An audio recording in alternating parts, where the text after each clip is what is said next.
Hi, this is Stray Pastor. I'm going to do another Mr. Nightmare reaction video. This one is called 4 Scary True Craiglist Stories. I think this is volume 6 or something. Anyway, I love doing Mr. Nightmare reactions because he's the perfectly creepy stories and his voice is perfect for this. So let me do my reaction to this and I'll be right back. Okay, here we go right now. Go. Craiglist Horror Stories, volume 6. It is volume 6. Story 1. When I was 17 and looking to buy my first car, I was on Craigslist every single day. I wasn't looking for anything fancy, just a beater car that could get me from point A to point B. Good point. My budget was $3,000 at most, so the cars I was looking at were no newer than 03, 04. I found an ad one day for a 2002 two-door Honda Accord. It was listed for $2,000, and the mileage was under 80,000, so right away I knew I wanted to check it out. The person who posted the ad lived a few towns over from us, a 20-minute drive on the highway. I convinced my mom to drive me out there to view the car after conversing with the guy over the phone. Okay. Originally, I texted him asking for details, but he ended up calling me. He sounded basically normal over the phone. Okay. Actually rather polite. He answered some questions I had about the car and whatnot, and when he asked for my name and I told him Dan, he said, "Dan, what a great name. That's my name too." I laughed because it was the polite thing to do, Okay. but I just found it to be such an odd comment. Like everything about it, it almost sounded like he forgot his name was Dan because of the pause between "what a great name" and "that's my name." Oh boy. It just sounded sketchy. Nevertheless, everything else about the call went fine, so the next day my mom drove me to the address the guy gave me. Getting off the highway and onto the streets, right away we agreed this was a trashy looking neighborhood. Bars on windows, graffiti under bridges. I was hoping the guy's place wouldn't seem equally sketchy, but as we pulled up, it was. It wasn't a standard property like the rest in the area. The entrance to the property was between two houses. It wasn't a driveway, just some low-key road that led into an inlet with two more houses. Every house was cramped between other houses and buildings. But there I saw it, the Honda Accord, which was in, I guess, what you'd call the driveway for this house. My mom and I stepped up to the front door and rang the bell. We didn't know if it rang or not because we couldn't hear anything, so I knocked. One of the windows opened out of nowhere, and a man's voice said, "Come inside, the door's unlocked." I went to open the door, and my mom stopped me and whispered, "Are you sure you want to go in there?" Exactly. I said yeah. I let ourselves in, expecting to be greeted by Dan. The inside of this place was kind of dark. Not a lot of natural light came in through the minimal windows. Oh, come on. "Hello?" I said. "Yeah, over here," a voice called. No. It was a deeper voice than I heard on the phone. "Dan?" I asked. "Yeah," he said. No. I began walking through the little kitchen, closer to his voice. My mom grabbed my shoulder and stopped me. Exactly. She whispered in my ear, "We're leaving." Let's get the fuck out of here. The man's voice now came from beyond this door at the end of the kitchen. He called up, "Down here, we could do the transaction here." No. My mom and I left the house in a hurry. Exactly. As we were hurrying to my car, a lady at the next building over called to us. She came hurrying down from her front porch, warning us not to go in there. Then she asked why we were there, and we explained that I came to buy a car, but that he was calling us into his basement. The woman said that she's been concerned about that man living next door for months, that she thinks he's up to no good, and that he constantly has random cars pull up in the driveway in the middle of the night. We asked if his name was Dan. She said she wasn't sure, but that she vaguely remembered the guy introducing himself as Mike. She told us to just get far away from the house immediately, and so we did. It's disturbing to know my mom and I may have been murdered in that basement if we went down there. Exactly. Like, how could we do a transaction before even viewing the car or agreeing on anything? Exactly. Better question why in the basement. The whole thing screams trap. Yep. I don't know what else he could have wanted to do to us, more specifically me, in that basement. Exactly. Story 2. Story 2. This actually happened to my best friend, Chris. His family had just bought a new TV, and they were thinking of just throwing their old one away. Chris's older brother, John, suggested to their dad, Rick, that they could sell the old TV on Craigslist to make some easy cash. Since the family never used Craigslist, John said he could set up the ad for him, since John's girlfriend used Craigslist before. So John put up an image of the TV with the description, "Used 55-inch Samsung 4K TV for $200. He also put Rick's phone number, so if anyone was interested, they could just call or text him. A week later, Rick got a call from a guy who introduced himself as Toby, and he said he was interested in the TV and wanted to know if he could come by the house at 10 o'clock that same night to pick it up. Rick said sure, and he sent Toby his address. Later that night, while Rick, Chris, and Yeah. John waited outside the house for Toby to come so they could help him load the TV into his car, Rick got a call from Toby, and he said he wouldn't be able to make it to the house because he was almost out of gas, so he and Rick agreed to meet in the parking lot of a Circle K.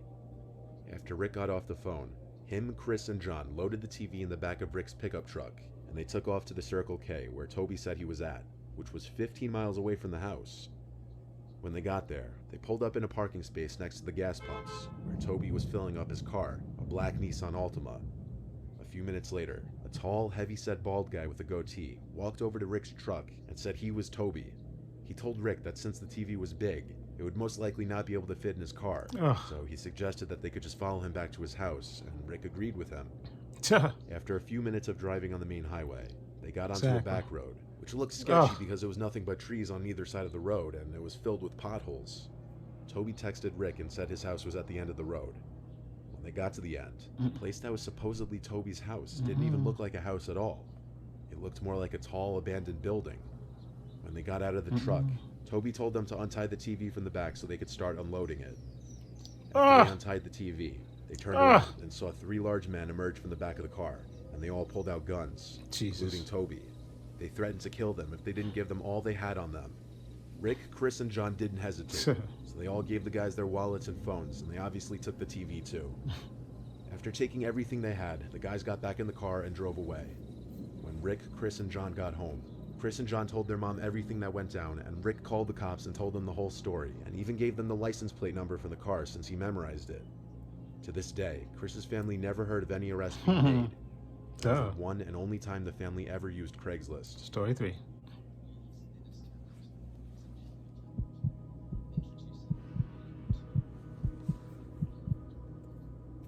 Back in 2012, when Craigslist was more popular, I'd say, my house was broken into and robbed.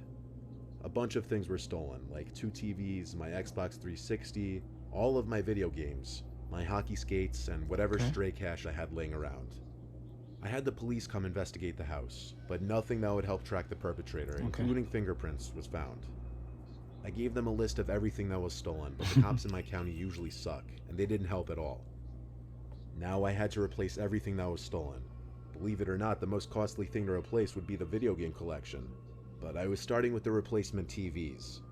I went to Craigslist, and there was an ad that was posted earlier that day for a 40-inch Panasonic TV for a low price. Panasonic was the brand I had, so I contacted the seller and drove to his house that night. He let me into his disgusting home. It reeked, and the stains in the carpets and general messiness of the place didn't help. He brought me to this back room where the TV was. I examined it, and it was the exact TV that I had in my living room that was stolen. Then I started to look around the room, and I noticed another smaller TV that was tucked in the corner of the room, as well as an Xbox. The smaller TV looked exactly like my other TV that was stolen. I went to pick up the Xbox and checked the bottom of it for the specific long scratch in the case that mine had. And there it was. Jesus. That was my Xbox. That was all of my shit.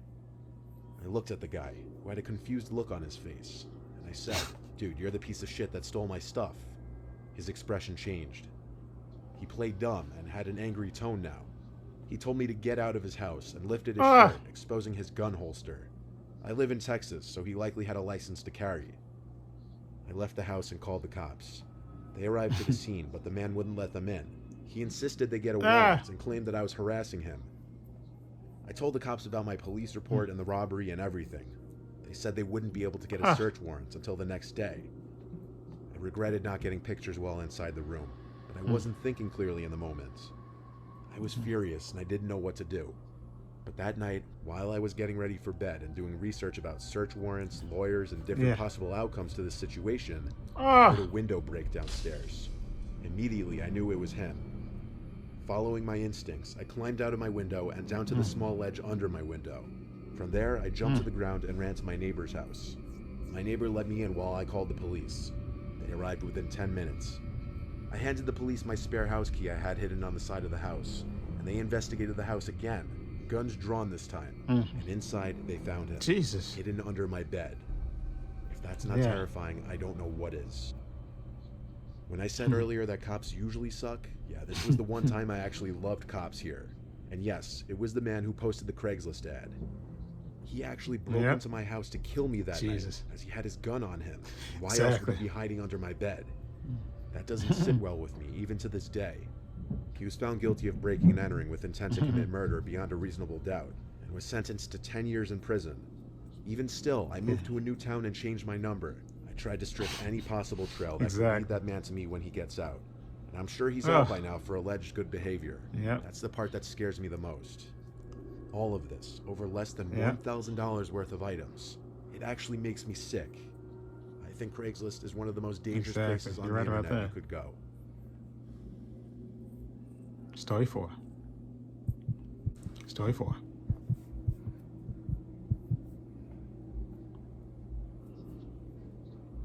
I once answered an ad posted on Craigslist for a free mini fridge under the free stuff section. I was setting up what people would call a man cave in my basement, and I needed a mini fridge for under the bar to store beers and other drinks inside. I checked the address on maps, and the house was apparently waterfront, sitting over a tall cliff overlooking a huge lake. The person who was texting me said his name was John, but that he wouldn't be in the house, just his elderly mother. He told me when I got there I'd have to let myself in and go to the far right bedroom from the foyer, as his mom is hard of hearing and she's very slow.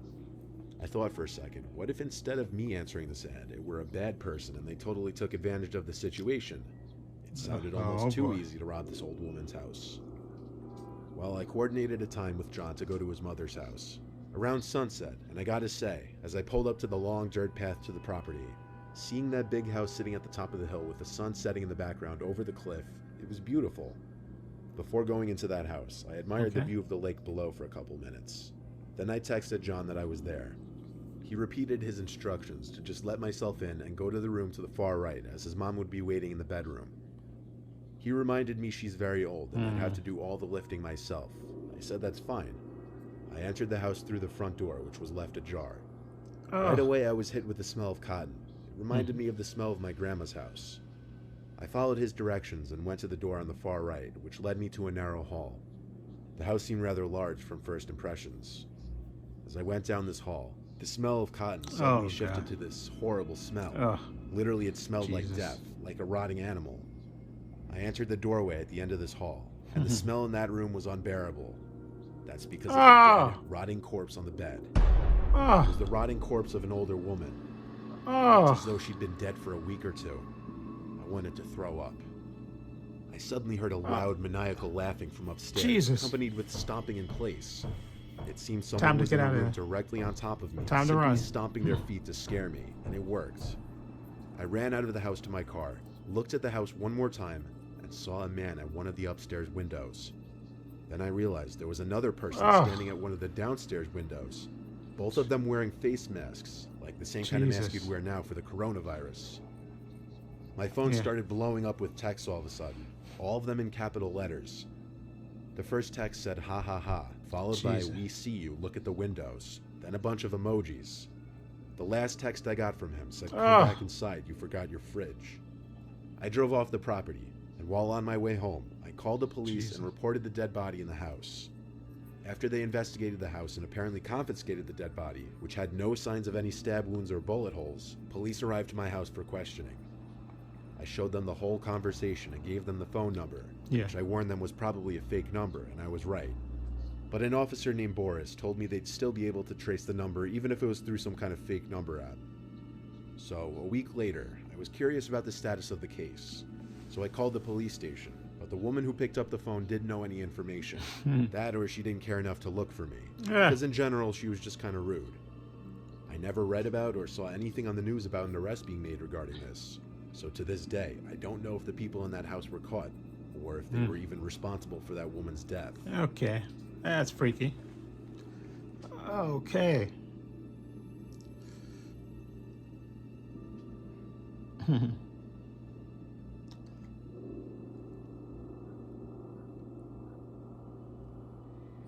Very freaky. Okay. Okay, the last story, that was freaky because, obviously the guys were screwing around with you, playing, probably thought they'd give you a heart attack. Anyway, with the phone, with the real dead body, I don't know, that might be, I don't know, maybe I'm too much of a cynic. Maybe that was, like a dummy. Although he thinks it was an older woman. You never know. What people, some people are just freaks. So, but anyway, never go anywhere by yourself. Anyway, that's another clue. You should never go anywhere by yourself, especially you going to, especially somebody invite you to the house. No, okay, do it in a public setting. Anyway, the other story with the with the with the TV. Oh my God, with the guy. You know, well, the first two stories with TVs actually. The first story where they actually make you come out and say he's running out of gas. That makes no sense. And follow me down this long dirt road and then they come out and rob you. No, exactly. Yeah, don't be so anxious for that money and you just blindly follow the guy down some deserted road. That's no. You stop the thing in reverse. Go. You know what? Screw that. Okay. Obviously they were setting you up. Okay. Stop being naive about this stuff. And then. Like actually, you know what? I use Craiglist to sell my TV, not this TV I have now, but I think the one before it. But me and my stepfather here, and we had the lady. She came to our house, and she worked for the police, so we knew that she was legit. Exactly. So when she got, she gave us her information, and we knew that she worked for the police. So she worked in the she was like an admin in the police station, and so she was like a legitimate person. Okay, and plus, like I said, it's me and my stepfather here, so it wasn't just me letting somebody into the house to see the TV and stuff, and they could knock you over the head and take the TV anyway and go and rob you and stuff. So it was actually me and my stepfather there. But those are guys, it was three of them, so I thought they might be safe because there's one guy there. But then once he decided to tell you to come down the dirty deserted road, no thank you, I'm not going on no deserted road. Okay, he had gas in your car, it don't fit in the TV. You know what, come back later in the daytime, okay, with a bigger truck, and then we'll give you the TV. I'm not going to your house down a deserted road. Okay, I'm not doing that. Okay, that makes zero sense to do that. You ain't gonna be that hard up for money that I'm gonna risk my life for it. Okay, now the other the first story with the mother in the car.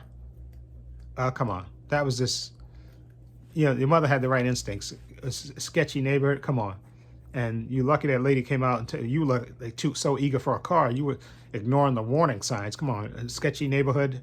Okay, you got to go down to, and he's telling you come here, come down here, come down here. He's not at the door to greet you. No, that's obviously sketchy. Okay, obviously he probably wanted to rob and murder you and your mom, but thankfully your mom had better sense than you, since you were so damn eager to get the car. You was willing to go down. You'd have probably been killed if you went by yourself. You so damn eager to get a car, you ignoring the warning signs. That was crazy. Okay, that was just beyond crazy. Don't never be that anxious. Okay, that was just ridiculous. Don't be so anxious that you're gonna put your life at risk. Okay, because you want a car. Okay, Craigslist is well, now I don't know. Like I said, I used it years ago to get rid of my TV, but it's not as popular as it was before. Because remember the Craigslist killer and all that stuff. But no, you want to meet somebody, meet them in person. Okay, in a public setting in the daytime. Okay, not. You got to be very leery when you're inviting somebody to your house, because you never know what their mental state is, if they got a gun or whatever. Come on. And that other story with the guy, come on. The guy basically stole your stuff out of your house and then put it on Craigslist. And then when you go to go pick up the TV and you recognize it as your stuff, okay, and you should have just backed up. You should have said, you know what? Let me get more. You got so much stuff. I want to get some more money to buy some of this stuff. So I'll be right back. Okay, I'll be back tomorrow or whatever. And then leave the house and call the cops and say, listen, this guy, my house was robbed. Here's the police report. That's my stuff. I recognize it. That's my stuff he has in his house. So that way, you could the cops would have came in there and they would have got a warrant real quick and they could have went and got your stuff back. But then this guy really must have had a mad on for you when he wouldn't let the cops in and say, you got to get a warrant. And then he tried to go to your house and was hiding under your bed because he was going to kill you for ratting him out to the cops. What kind of person?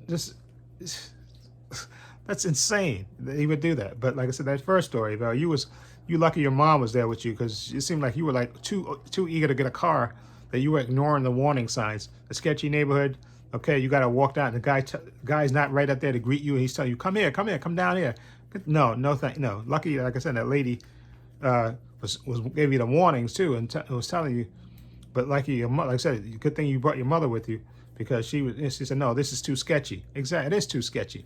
No, if he wants to, especially he's going to sell you the car, he would be there to greet you. Okay, he wouldn't be tell you come here. No, come down here. No, he's like I say, he's probably waiting down in the basement with an axe. He's going to chop up you and your mother. Okay, exactly, Texas Chainsaw Massacre style and stuff. No, you like I said, you were too eager to get that car. That could have been the death of you, literally. Okay.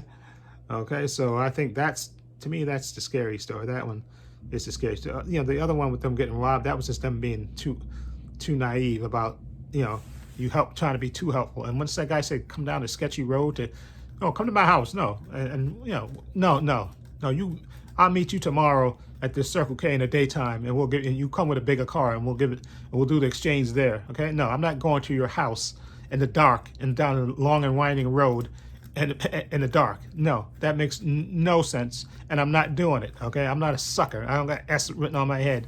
I'm not doing that. Okay, come on, that was just. But these are good stories. I like these. These stories were good. Okay, but I would have to say the first story. I think the first story was kind of like exactly. You and your mother would have been 2 homicide victims. Okay, very easily. Okay, if your mom didn't go with you, but thankfully she had the common sense to say stop, and you keep charging forward. Like I said, you're so desperate to get a car, you were overlooking the warning signs. Very dangerous. Anyway, let me know what you think of these 4 Craiglist horror stories, volume 6. Down below, I'll leave a link to Mr. Trailer, to Mr. Nightmare's channel down below. I have links to my social media in the description box: Facebook, Twitter, Instagram. I also have a link to my other channel, Paul Views and Opinions. Please check that out as well. Also have a link to my Patreon page. I have lots of content on there, tons of content. It's only $5 a month. The links below. Check it out and see what kind of content we have. And if you like it, please sign up if you can.